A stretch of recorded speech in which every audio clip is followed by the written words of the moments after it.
Escolhemos para esta noite o tema de Eidsville ao Livro dos Espíritos e, entretanto, já iremos explicar porquê a escolha deste tema.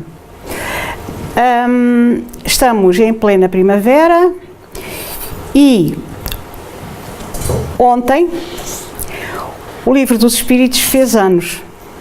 Comemoramos mais um aniversário do Livro dos Espíritos e por isso faremos uma abordagem a esta obra, que é a obra básica do Espiritismo, tentando analisar alguns pontos que a ele se referem, de modo a sairmos aqui um pouco mais esclarecidos. Por isso, iremos primeiro abordar a cidade, a localidade de Eidsville, um pouco mais à frente, mas é de facto este o nosso tema central, o aniversário da obra O Livro dos Espíritos. O Livro dos Espíritos foi lançado em 18 de abril de 1857, em Paris, e este é o livro que nós conhecemos, aquele que tem 1019 perguntas e respostas, que Kardec faz aos espíritos, através de médiuns que com ele colaboram, e compilando todas as questões que ele vai pondo aos espíritos ao longo do tempo, dos 10 anos que levou a publicar toda a codificação espírita.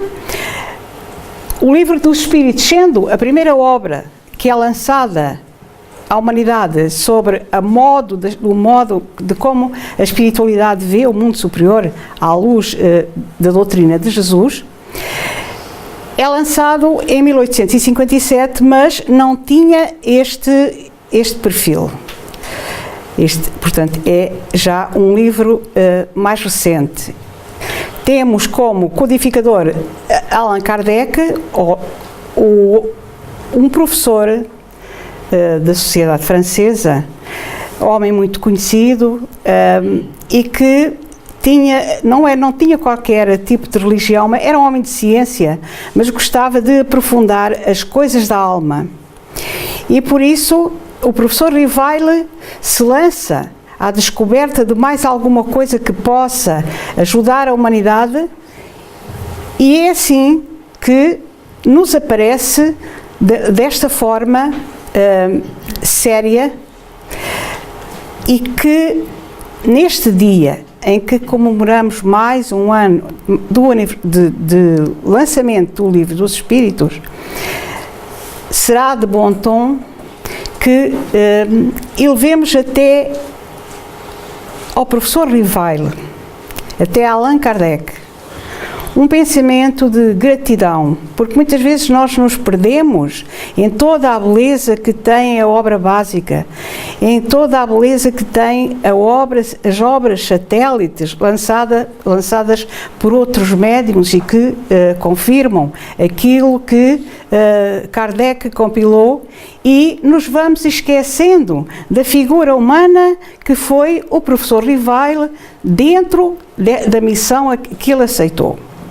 Então, o primeiro Livro dos Espíritos, como eu disse, temos aqui o original em francês, só está aqui a fotografia para não estragar, não se mexe mais, como eu costumo dizer, é de facto uma preciosidade.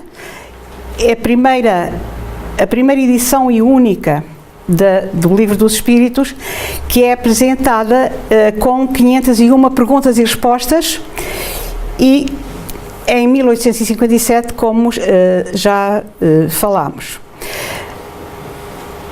O professor Rivail tinha prometido que havia de haver novas edições, mas não, acabou mesmo por esta edição, e em 1860 lança a edição definitiva. Mas tudo isto começa, o interesse do professor Rivail pela doutrina dos espíritos tem algo por trás, tem algo que lhe começa a dar volume. E foram os acontecimentos que se passaram na localidade de Eidsville em 1847, numa propriedade que pertencia à família Fox. O que é que aconteceu aqui? Eram uma família que vivia numa casa de madeira, ao que dizem, com muito boas condições, viviam lá há pouco tempo e, como ela estava em venda por um preço muito razoável, acabaram por comprar a propriedade e foram viver para lá. Isto fica nos Estados Unidos da América, Hydesville, próximo da cidade de Rochester. Era uma localidade de campo e a família Fox, que para ali foi viver, era constituída por 3 filhas, Leia, Catarina e Margarida, para entrarmos no português, bem como depois o pai e a mãe, que também estão aqui. O que é que aconteceu em casa desta gente? Houve uma determinada altura em que as pequenas começaram, as mais jovens, a outra já estava casada, começaram a sentir batidas nas paredes da casa. E claro, acordavam os pais porque se assustavam, não é? E não percebiam porque é que aquilo estava a acontecer, até que um dia a mais novita se lembrou de dizer à mãe, todas as noites era um inferno, porque já estavam com medo de se deitar, porque ia começar as batidas, e não só batidas, como também móveis que arrojavam no soalho, enfim. E então houve um dia em que estava-se a aproximar o dia das mentiras, e a pequena lembrou-se de dizer ao senhor que está para aí a bater, se quiser conversar comigo, faça o que eu faço. E começou a dar 3 batidas, suponhamos. E do outro lado também se ouviam as 3 pancadas. A partir daí foi um suceder de acontecimentos que, através de pancadas, o espírito lhe diz que é um espírito e vem informando que foi assassinado naquela casa há uns anos atrás. Então, começaram aquela família a saber muitas coisas acerca daquela pessoa. Ele também dizia, o espírito, que era um mercador, que tinha sido assassinado por questão de roubo, daquelas pessoas que antes eram como os cachês viajantes, não era? Que andavam de terra em terra, tinha dormido ali e ali o assassinaram. E que estava sepultado na cave da dita casa lá em Hydesville. A determinada altura, os pais das pequenas acabaram por chamar outros vizinhos para irem ouvir e perceber o que é que estava ali a passar, sempre através do alfabeto e de pancadas combinadas. O que é que acontece?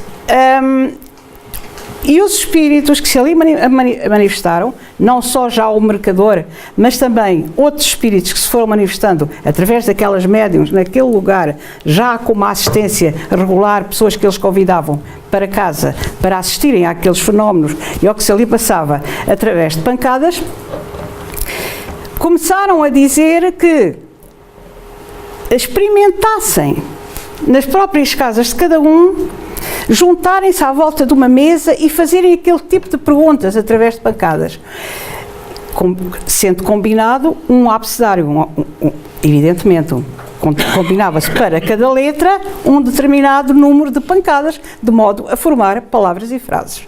Bom, a verdade é que começaram de facto a fazer-se outras reuniões noutros lugares e o resultado era sempre cada vez mais ostensivo. Havia cada vez mais respostas que batiam certo com as perguntas que davam às mesas. Ainda, as mesas não só davam pancadas com os pezinhos, como também se deslocavam pelas salas onde estavam, com pessoas que estavam junto delas e que lhe faziam perguntas do tipo daquelas que nós faríamos se lá estivéssemos naquelas circunstâncias. Eu ia perguntar as coisas mais variadas, como devem calcular. Tudo menos aquilo que Allan Kardec acabou por perguntar aos espíritos quando se interessou a sério por esta situação. Bem, mas isto é ainda o início daquilo que se havia de passar. Tal como eu disse, a família Fox chamava para ali os vizinhos para ouvirem aquilo que se ali passava, e o mercador tinha dito que tinha sido assassinado e sepultado na adega. A verdade é que durante muito tempo, o nome dele era Charles Rosman, nunca foi encontrado o esqueleto a que ele se referia. Porém, foram sempre investigados os fenómenos que ali se passaram, e temos aqui um recorte de um jornal americano, em que há uma senhora que vai à cave da casa, que nos faz lembrar muitas casas que nós já temos visto, não é? E tenta perscrutar o lugar onde o mercador dizia que tinha sido assassinado. Bem, a importância que isto tem é que se inicia aqui, de uma forma simples, através de duas crianças,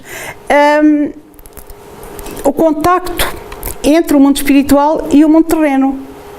Porque aquela pessoa dava uma história e dava dados sobre aquilo que se tinha passado ali. Embora ele não tivesse aparecido o esqueleto, havia uma senhora que era funcionária lá da casa, quando era de outros donos, e ela também se referiu que uma vez dormiu lá, de facto, um mercador, e que no dia que ele lá dormiu, os donos até a mandaram passar uns dias a casa e ficaram lá sozinhos.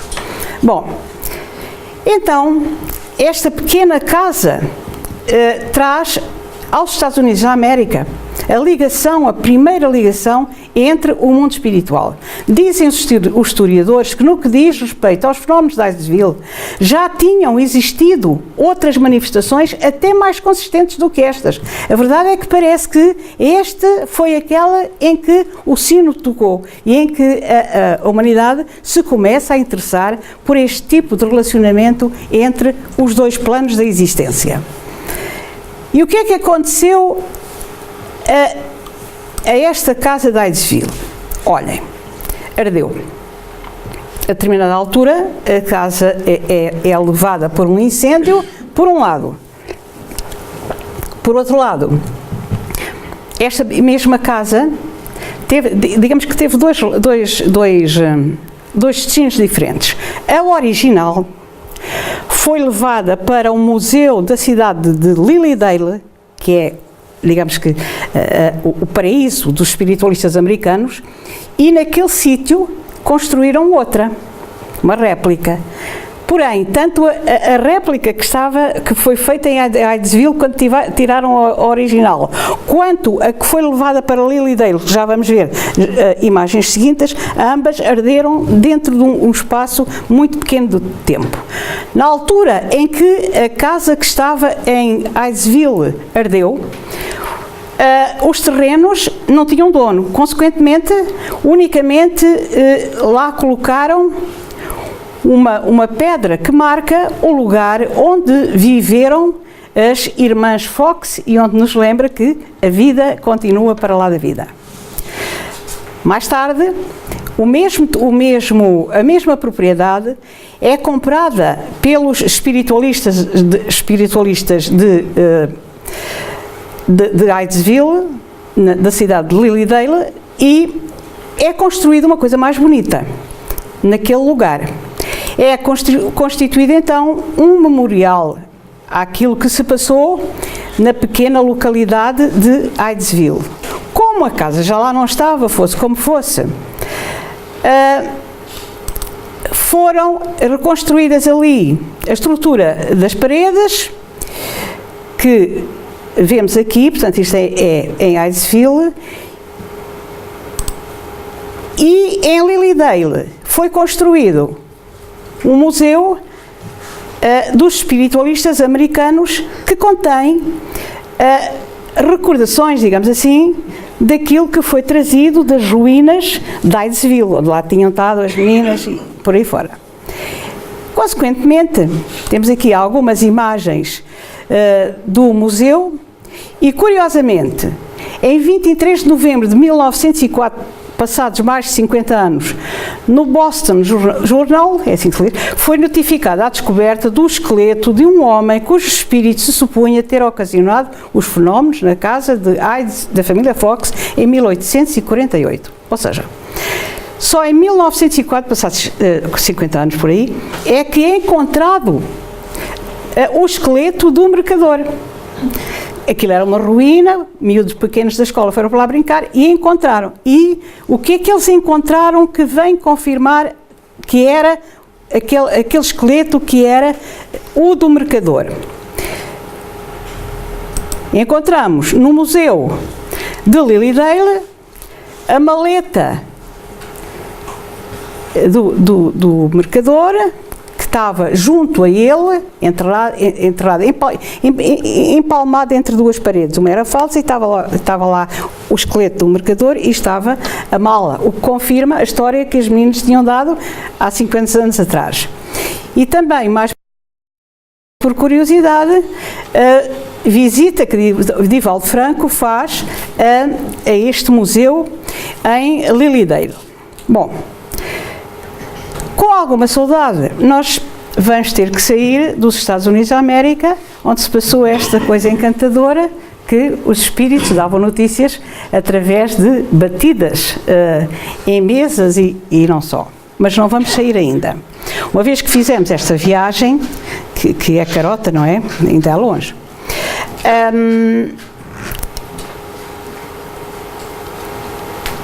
Resolvemos ir dar uma saltada à Casa Branca. Pelo menos, não dizemos que não fomos aos Estados Unidos, não é verdade? Claro que vocês agora vão apanhar uma desilusão, porque não são recebidos por quem presumiam que viesse a acontecer, mas vamos ter que nos contentar com o Presidente dos Estados Unidos, Abraham Lincoln. Acontece que a esposa deste senhor, que foi Presidente dos Estados Unidos entre 1861 e 1865, ela era adepta fervorosa destes fenómenos. Tinham-lhe morrido 2 filhos, um ainda recentemente, em relação aos fenómenos que estavam ali a acontecer, e um jovem. E então ela tinha muita curiosidade acerca dos fenómenos mediúnicos e, fosse lá pelo que fosse, também porque o marido ajudou, acabam por se realizar sessões mediúnicas na Casa Branca. Este slide que temos a seguir fala em sessões espíritas, mas não está correto. Porém, é aquilo que encontramos e que trazemos, portanto.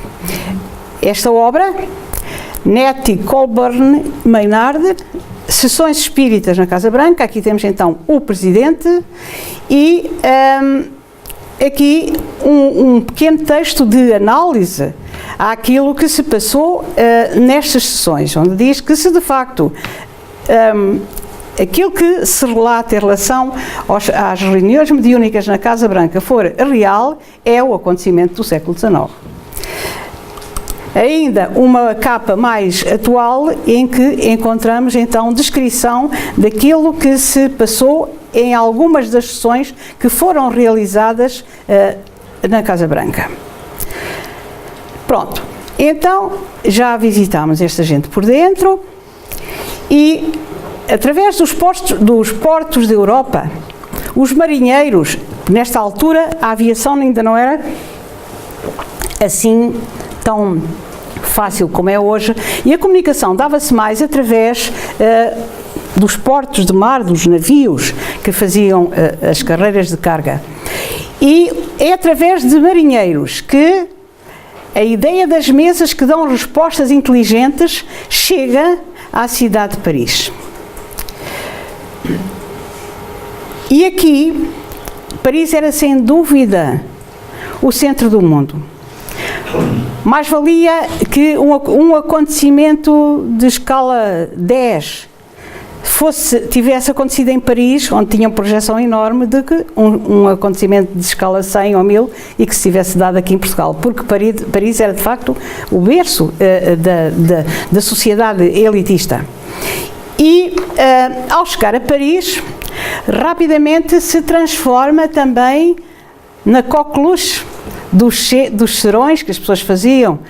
Antes nas casas fazia-se serões, agora isso acho que já passou a história, porque há televisão, não é? E há telemóveis e assim. Mas antes tinha os serões tradicionais, não é? A gente ia para o serão, para a casa dos outros. Eu lembro-me, e ainda não sou assim tão velha, pelo menos no primeiro ano em que eu exerci a minha profissão, cada dia da semana à noite, as cachopas daquela terra, incluindo eu, é claro, não era de lá, mas faz de conta, íamos fazer o serão para a casa de uma. Fazíamos renda, bordávamos, à luz da lanterna de azeite, note-se. Então, aquela que recebia as outras, para fazerem lá os lavores, não era assim que chamava, depois fazia um chazinho para toda a gente e, coitada, tinha que gastar mais lenha naquela noite, estava um frio de rachar, como devem calcular. Então, isto eram os serões. Em Paris, não havia lenha, não havia lume, se calhar, mas as pessoas faziam esses serões para conversar. E então, como é que se entretinham? A exercitar o encanto que lhes merecia as respostas das mesas. E juntavam-se, davam as mãos, não era preciso, mas pronto, faziam perguntas à mesa e através de pancadas a mesa respondia. Depois, alguém se lembrou de adaptar um lápis ao fundo de uma cesta. As pessoas punham as mãos sobre a cesta e ela desenhava palavras e frases, agora já escrita, já não era debatida. Bom, isto encantou de facto a sociedade, mas dali não passava até ao dia em que alguém insistindo pede quase, por favor, ao professor Rivail que vá ver o que é que se está a passar ali. O que é que se passa naquela cidade, naqueles serões que encantava tantas pessoas? É que havia ali respostas que valia a pena analisar. Bom, e porquê é que insistiram neste aspecto? Porque sabiam que as características daquele ser humano, se metesse a fundo a analisar as respostas que as mesas davam, o resultado poderia ser brilhante. E foi o que veio a acontecer. Primeira vez que disseram ao professor Rivail, em 1854, que estava a acontecer qualquer coisa que estava a passar à margem da normalidade dentro da cidade de Paris, ele responde o seguinte: só acreditarei quando o vir. E quando me provarem que uma mesa tem cérebro para pensar, nervos para sentir e que possa tornar-se sonâmbula. Portanto, ele estava nitidamente fora, como nós costumamos dizer, da situação que se estava a passar por ali, só podia ser brincadeira. Porém, os amigos foram insistindo que ao menos fosse ver. E é isso que vem a acontecer. E a primeira vez que o professor Rivail vai a uma destas reuniões, em 1855, em casa da família Baudin, já vamos ver aqui imagens, ele interessa-se profundamente por aquela situação. E diz ele, havia ali um facto que necessariamente decorria de uma causa. Havia qualquer coisa que tinha que ter uma ligação, não podia ser. Eu entrevia naquelas aparentes futilidades qualquer coisa de sério, como que a revelação de uma nova lei que tomei a mim estudar a fundo. Porque o que é que ele via? Que tipo de perguntas é que as pessoas faziam? Olha, a minha filha namora com fulano, será que vai dar certo? Por exemplo, e a mesa respondia. Amanhã, como é que vai estar o tempo? Entretanto, as pessoas também já estudavam perguntas para levar para animar o serão, não é? Como é que vai ser a vida de fulano ou beltrano? Enfim, eram perguntas fúteis, digamos assim. E o professor Rivail percebeu-se de que se fizesse outras perguntas que lhe interessavam, o resultado podia ser bem mais brilhante. E foi isso que aconteceu. A partir daí, o professor Rivail, que morava na Rua dos Mártires, nesta casa, no segundo andar, no número 8, bem na parte histórica de Paris, muito próximo do Sena, passa a sair de sua casa todas as terças-feiras para trabalhar de um modo já mais familiar, digamos assim, com médiuns que para isso se disponibilizaram, levando já as perguntas que ele entendia que devia fazer aos espíritos.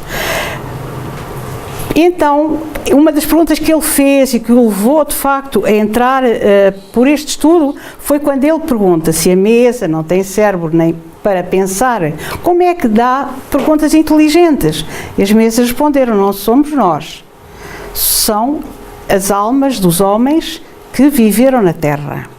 Então, aí foi aquilo que o alertou, não são as mesas que dão as respostas, porque a mesa de facto não tem cérebro nem para pensar, não é? Somos nós, as almas dos homens que viveram na Terra. Então eu penso assim, bem, então posso começar a fazer perguntas às almas dos homens que viveram na Terra.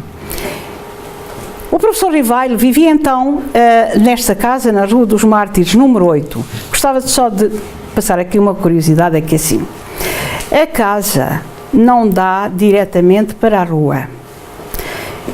Fica num pátio interior. A única coisa que dá para a Rua dos Mártires é a porta. A casa fica dentro de um pátio, como há vários em Paris. Isto é uma curiosidade. Pronto. De resto, ele disse que morava no segundo andar, ao fundo, é aqui. Então, e a casa ainda existe. Pois claro que existe. Está a ver, Lucas? Esta fotografia foi eu que a tirei. À vista das ruas, não tem nada a ver.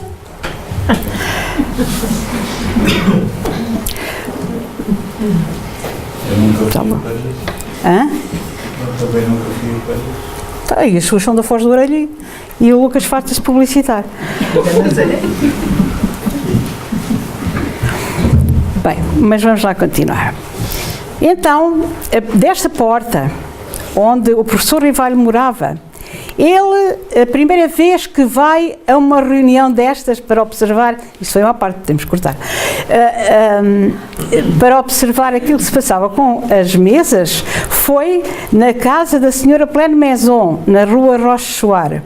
E nós vemos aqui que a casa é esta, e este é um pormenor das varandas. Portanto, era uma senhora da alta sociedade que vivia, de facto, de uma forma abastada, pronto, e que era super inteligente e daquelas que muito se interessou para que o professor Rivail visse o que se estava a passar com as mesas.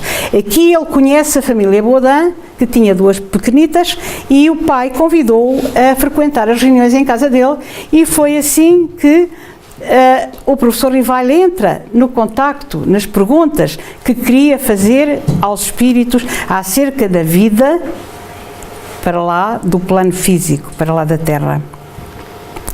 Então, os seus passeios, o seu dia-a-dia, passou a ter um objetivo comum: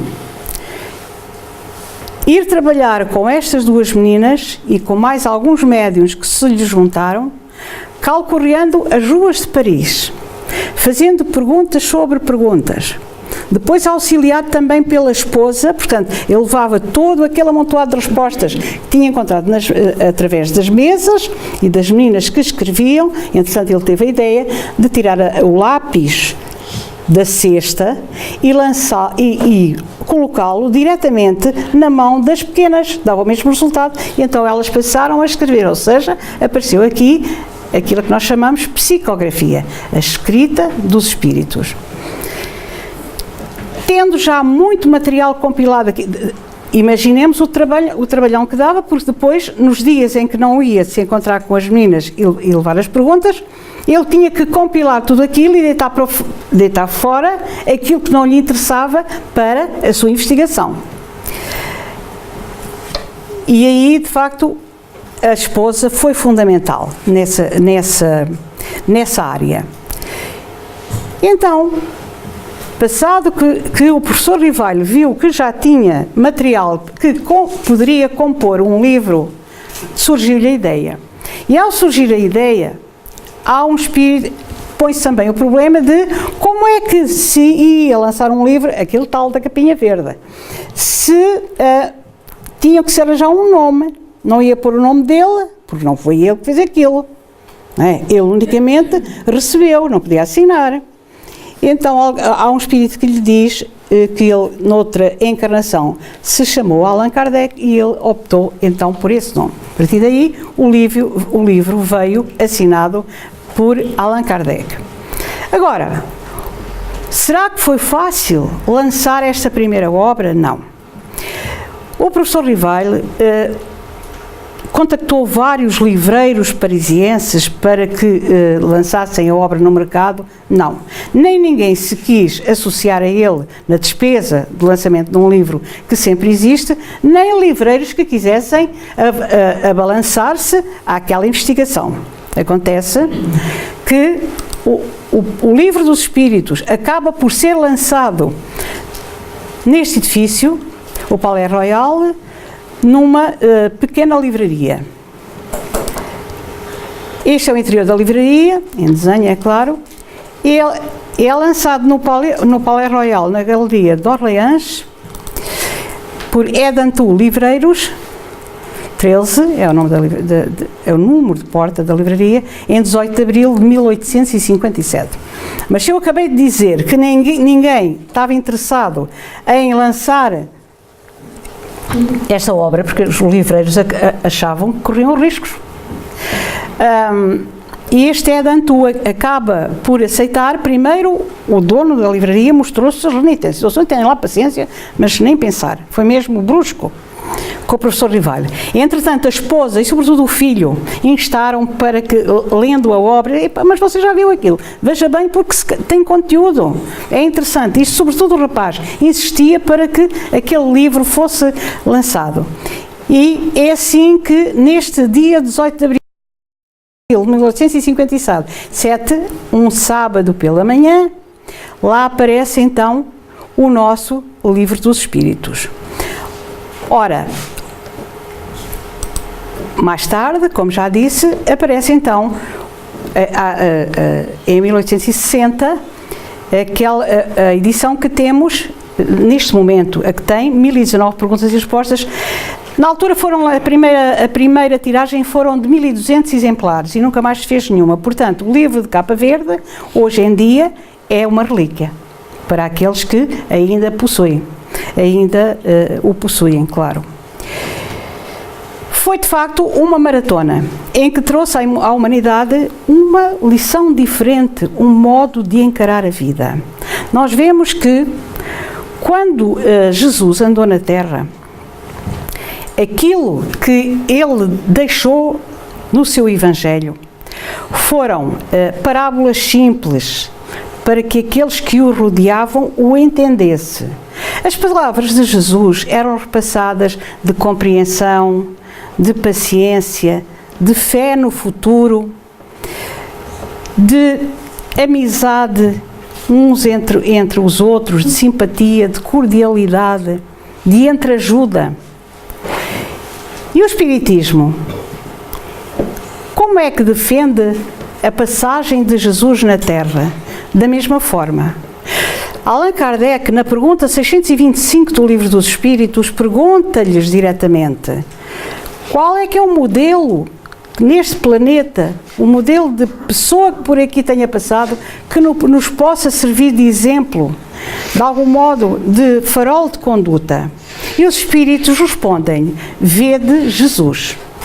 Portanto, o Espiritismo, contido no Livro dos Espíritos, que, como disse, é o arcabouço da doutrina espírita, é dele que derivam as outras obras lançadas de seguida.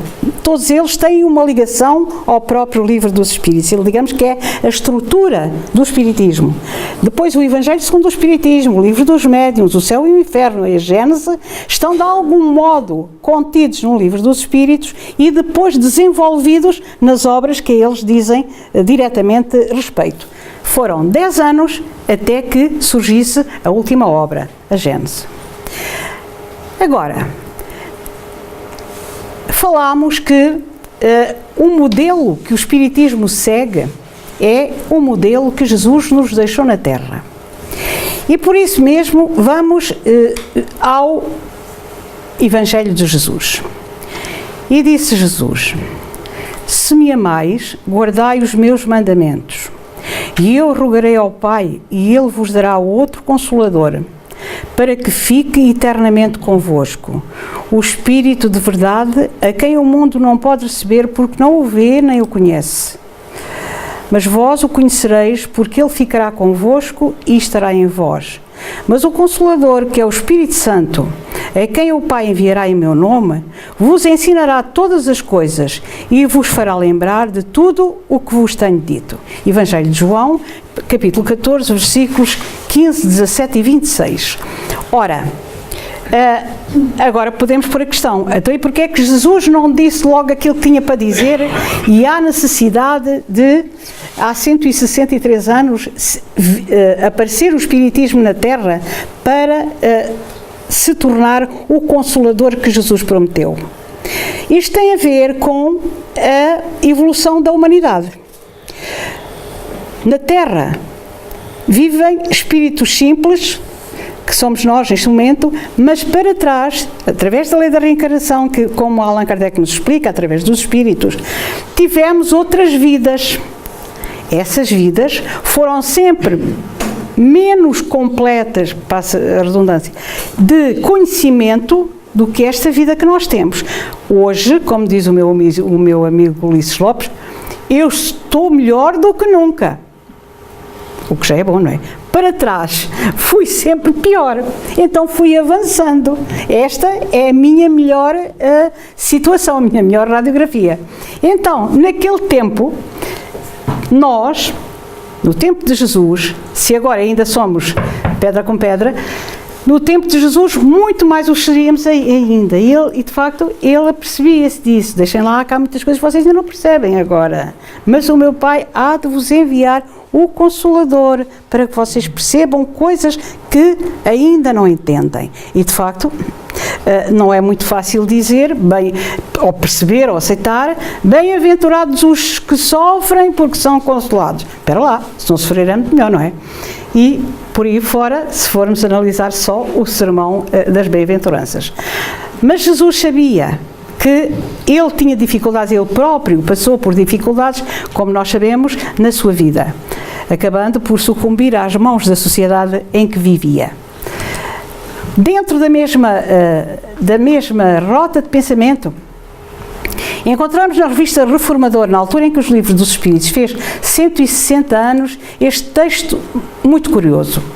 Durante mais de 40 anos, desde que ingressara em Verdun, portanto, Kardec tinha estado em Verdun, na Suíça, o grande amor da existência do pedagogo Hippolyte Léon Denis Arlivaille tinha sido a educação, o ensino, mas ao concluir o Livro dos Espíritos, declara: foi a obra da minha vida, embora ele já tivesse um manancial de outras obras publicadas.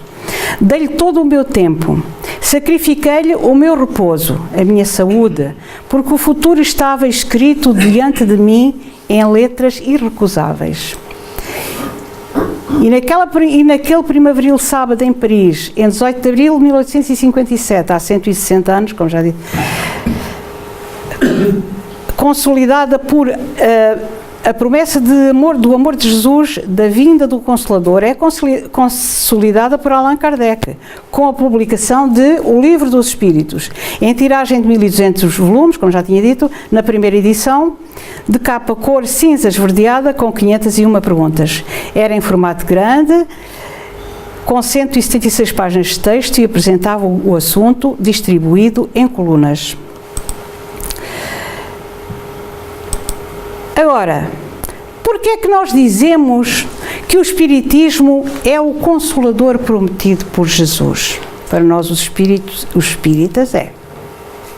Porque não há outra doutrina no mundo, religião, seja o que for, que venha tão ao encontro das nossas dificuldades do dia a dia, sejam quais forem e de que natureza forem, como é a doutrina espírita. O Livro dos Espíritos e a doutrina espírita, consequentemente, traz-nos explicação para os grandes porquês da vida. Explica-nos que, passando por várias vidas, vamos passando por diferentes situações de prova, que Deus é infinitamente justo e bom, mas que nos deu livre-arbítrio e capacidade de decidir, inteligência, para decidirmos aquilo que queremos fazer com os nossos atos. Ou seja, aquilo que nos acontece não acontece por acaso, mas tem uma razão de ser. E isso conforta-nos. Assim, o Espiritismo explica-nos porque é que há desigualdades sociais. Se só tivéssemos uma vida, as desigualdades sociais que nos passam diante dos olhos fariam de nós gente revoltada. Porque não íamos entender. Porque é que há de haver pobres e ricos? Não faz sentido. Onde é que está aqui a justiça divina? E o Livro dos Espíritos, se nós o folhearmos com cuidado, vamos encontrar resposta para esta situação. E quando vemos as desigualdades sociais, encaramo-las com paciência e resignação, nunca com revolta. Depois, o Livro dos Espíritos explica-nos porque é que há crianças saudáveis, que levam uma vida longa, que são a alegria e o amparo dos pais, e outras crianças que nascem para sofrer. Será que isto tem alguma explicação à luz das religiões? Zero. Mas encontramo-la na doutrina espírita. Depois o Livro dos Espíritos explica-nos porque é que existem catástrofes naturais. Porque é que há de haver gente que é alvo destas situações catastróficas que nós vamos vendo pelo mundo. Ai, mas nós não, isso é lá com eles. As casas deles arderam, paciência, tem a ver com a causa e efeito. Calma. Serenidade. Caridade. Para todas as situações. Olha, sabe que aconteceu aquilo, já tinha que ser, pois ele é uma besta. Não, vamos ter cuidado. Isto tem a ver com a lei de causa e efeito e com a lei de ação e reação. Depois e ainda, o Espiritismo explica-nos o motivo por que estamos na Terra. Nós não estamos na Terra para sofrer. Ninguém veio ao mundo para sofrer. Viemos ao mundo para ser felizes. E só não somos felizes porque somos masoquistas. Porque se olharmos à nossa volta, somos felizes às vezes até demais. Não é? Há bocado encantei-me com alguém com quem fiz uma viagem. Para no meio do caminho e tira uma fotografia ao pôr do sol. Faz favor, não é? Todos os dias há pôr do sol. Mas ali está a beleza de Deus. E viramos para os nossos sentidos, que são uma dádiva e que nós possuímos. Então na Terra estamos para aprender. Aprendemos em famílias complicadas. Aprendemos em famílias numerosas. Aprendemos em famílias separadas. Tudo aquilo que vivemos na Terra tem uma razão de ser e ensina-nos a crescer e a ser mais fortes. Então, e sobretudo, esta foi de facto a que mais me encantou. Querem saber? O pecado não existe. Então, é perda de tempo. Algo que nós tínhamos feito e que por algum motivo, se calhar não devia ter feito, serviu-nos de lição. Naquela altura achámos que era o melhor, decidimos. Se calhar não decidimos tão bem assim, ou agora já não íamos. Paciência. não vamos é olhar para trás, porque se pomos a olhar para trás, admitindo, ou dando aquele exemplo básico da condução, se a gente se puser olhar só para o retrovisor, há pancada de certeza. Então, olhar para o retrovisor é de vez em quando. E sem nos massacrarmos por algo que não tenha corrido tão bem. Paciência, ensinou-me a crescer, para outra vez já não faço assim. E tudo isso vai ficar na memória do espírito e irá torná-lo mais forte, mais sabedor em próxima vida. Nesta já somos do melhor, mas para a outra, para a próxima, mas muito melhor, porque nos nossos arquivos vão passar todas as experiências porque nós passamos aqui no centro.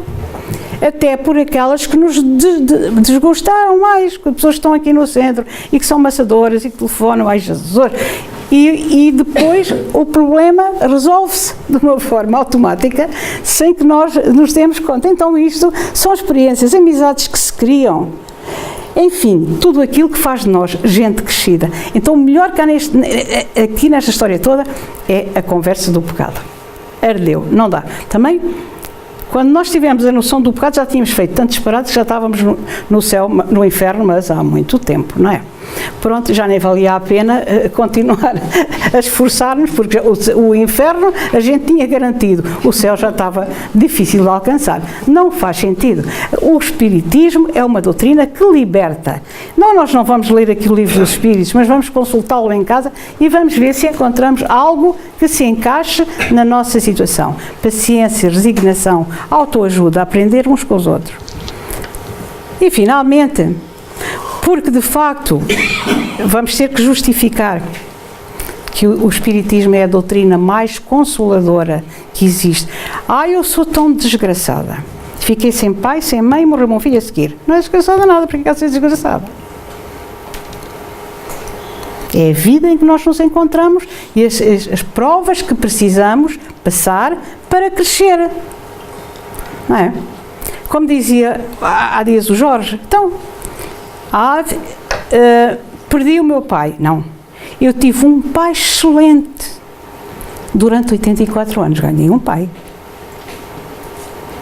Não é?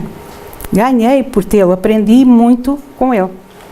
Até pelas experiências negativas, porque ele foi passando ao longo da vida que eu fui observando e que me ajudaram a crescer. E passados já uns anos largos da morte do meu pai, muitas vezes pergunto se o meu pai aqui tivesse, o que é que ele dizia? E a resposta vem. Portanto, foi um ganho.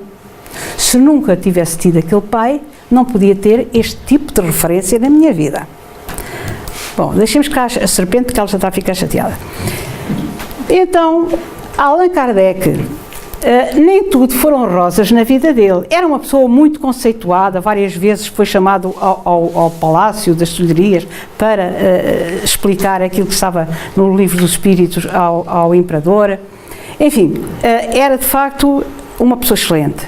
Fez também reuniões em sua casa, alargou a obra, mas hoje só estamos a falar do Livro dos Espíritos. Fundou, logo a seguir ao lançamento do Livro dos Espíritos, em 1858, a Sociedade Parisiense de Estudos Espíritas, que teve várias sedes, digamos assim, uma delas no Palais Royal, mas definitivamente, e esta foi até a sua morte, na Passagem Santana, número 59, em Paris.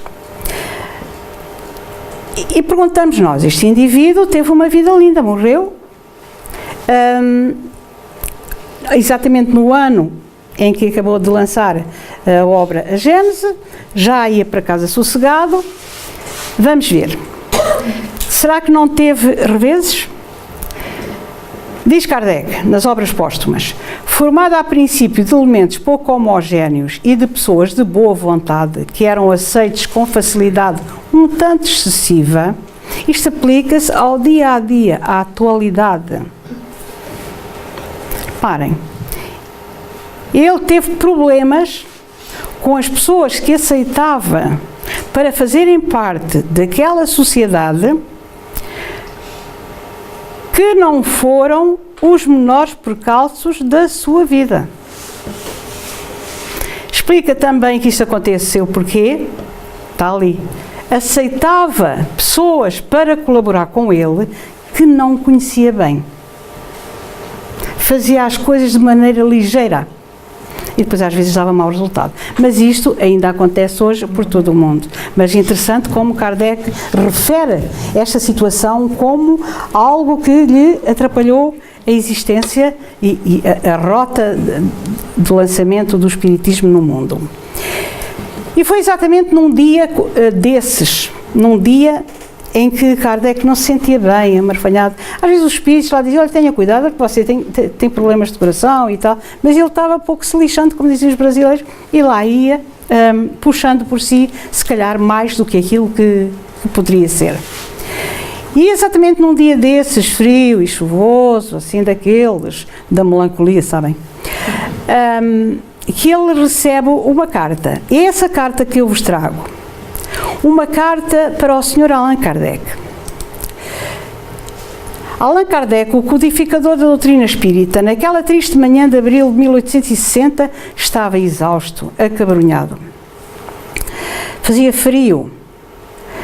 Muito embora a consolidação da Sociedade Espírita de Paris e a promissora venda de livros, os livros estavam a sair de uma forma, escasseava o dinheiro para a obra gigantesca que os espíritos lhe haviam colocado nas mãos. A pressão aumentava. Missivas sarcásticas avolumavam-se à mesa, isto é, cartas de pessoas que lhe queriam mal. Quando mais desalentado se encontrava, chega a paciente esposa, Madame Rivail, a doce Gabi, a entregar-lhe certa encomenda cuidadosamente apresentada.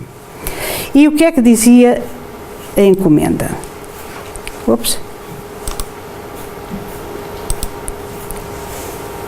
Senhor Allan Kardec, respeitoso abraço. Com a minha gratidão remeto-lhe o livro em anexo com a sua história, bem como a sua história, rogando-lhe, antes de tudo, prosseguir em suas tarefas de esclarecimento da humanidade, pois tenho fortes razões para isto. Portanto, a pessoa que lhe mandava aquela carta pedia-lhe que continuasse com a sua tarefa. Sou encadernador desde a meninice, trabalhando em grande casa desta capital. Há cerca de 2 anos casei-me com aquela que se revelou minha companheira ideal. Nossa vida corria normalmente e tudo era alegria e esperança, quando no início deste ano, de modo inesperado, a minha Antoinette partiu desta vida levada por sorrateira moléstia. O meu desespero foi indescritível e julguei-me condenado ao desamparo extremo. O meu desejo, sem confiança em Deus, sentindo as necessidades do homem do mundo e vivendo com as dúvidas aflitivas do nosso século, resolver a seguir o caminho de tantos outros ante a fatalidade. Faltava ao trabalho e o meu chefe, reto e ríspido, ameaçava-me com a dispensa. A prova da separação vencera-me e eu não passava agora de trapo humano. As minhas forças fugiam. Namorara diversas vezes o Sena, o rio que atravessa Paris, e acabei planeando o suicídio. Seria fácil, não sei nadar, pensava. Sucediam-se as noites de insônia e dias de angústia. Em madrugada fria, quando as preocupações e o desânimo me dominaram mais fortemente, busquei a Ponte Marie. Olhei em torno, contemplando a corrente. E ao fixar a mão direita para atirar-me, toquei num objeto algo molhado que se deslocou da amorada, caindo-me aos pés. Surpreendido, distingui um livro que o orvalho umedecera.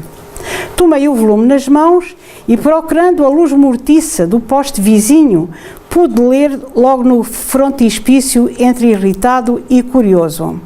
Esta obra salvou-me a vida. Leia-a com atenção e tenha bom proveito. Assinado A. Laurent.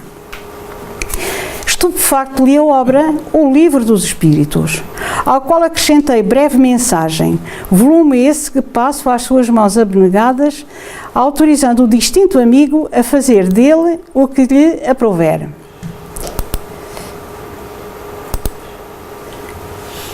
O codificador desempacotou então um exemplar do Livro dos Espíritos, ricamente encadernado, em cuja capa viu as iniciais do seu pseudónimo e na página do frontispício, levemente manchada, leu com emoção não somente a observação que o missivista se referira, mas também outra em letra firme. Salvou-me também. Deus abençoe as almas que cooperaram na sua publicação. Joseph Perrier. Após a leitura da carta providencial, o professor Rivalho experimentou nova luz a banhá-lo por dentro. Aconchegando o livro ao peito, raciocinava não mais em termos de desânimo ou sofrimento, mas sim na pausa da radiosa esperança. Era preciso continuar, desculpar as injúrias, abraçar o sacrifício e desconhecer as pedradas. Diante do seu espírito turbilhonava o mundo necessitado de renovação e consolo. Ditado pelo espírito Hilário Silva, o Espírito da Verdade. Allan Kardec levantou-se da poltrona, abriu a janela à sua frente, contemplando a via pública, onde passavam operários e mulheres do povo, crianças e velhinhos. O notável obreiro da grande revelação respirou a longos haustos e, antes de retomar a caneta para o serviço costumeiro, levou o lenço aos olhos e limpou uma lágrima. Então, esta é uma carta de alguém que, porque leu o Livro dos Espíritos e entendeu o valor da vida, desistiu do suicídio. E o Livro dos Espíritos é, sem dúvida, a melhor benesse para aqueles que precisam de conforto na Terra. Leva aos lares que provaram a discórdia, a concórdia e a solidez. Àqueles que, de algum modo, alguma vez pensaram em desistir da vida, alento para continuarem. Àqueles que perderam entes queridos, a certeza de que um dia os irão reencontrar. E, sobretudo, a necessidade de nos encararmos a nós próprios como seres humanos criados por Deus e a quem Ele ama pacificamente. Ora, tudo isto nós encontramos compactado nas galerias do Palais Royal, onde se lançou esta magnífica obra que modificou a estrutura da Terra. O Espiritismo não é religião, mas com todas as verdades que contém e com os ensinamentos que proporciona, é o maior auxílio de todas as religiões. O que é que nos acontece, por exemplo, quando ficamos sem um filho? Palmadas nas costas, não é? E tenha paciência. O Espiritismo vai mais além. E vamos já, não vamos agora enverdar por exemplos, porque cada um lerá na sua experiência aquilo que pode tirar do centro espírita, do Espiritismo. Agora, e eu vou já terminar, eu trago-vos a melhor fotografia que tirei na minha vida. Ou melhor, nesta existência, porque eu tive outras vidas e vou ter outras, não é? Agora, a melhor fotografia que eu tenho desta existência. Vocês não vão já pensar que é do meu casamento, não é? Mas estão enganados. Podia ser. É uma prova na existência. Consequentemente, precisa de moldura, não é? E de lugar destacado. Mas não. Olhem. É esta. Eu farto-me de estudar esta fotografia. Vocês vejam bem o que está a contar. Agora trouxe porque eu era linda, não era? Reparem. Se repararem na minha expressão, que até nem está muito bem focada, mas de qualquer forma, é de segurança. Pelo menos é o que eu entendo, assim, é o que eu entendo aqui na fotografia. Alegria. Não me estou a rir as gargalhadas. mas estou segura e alegre. Estou feliz e consciente, sobretudo. Reparem na mão esquerda. Esta coluna é junto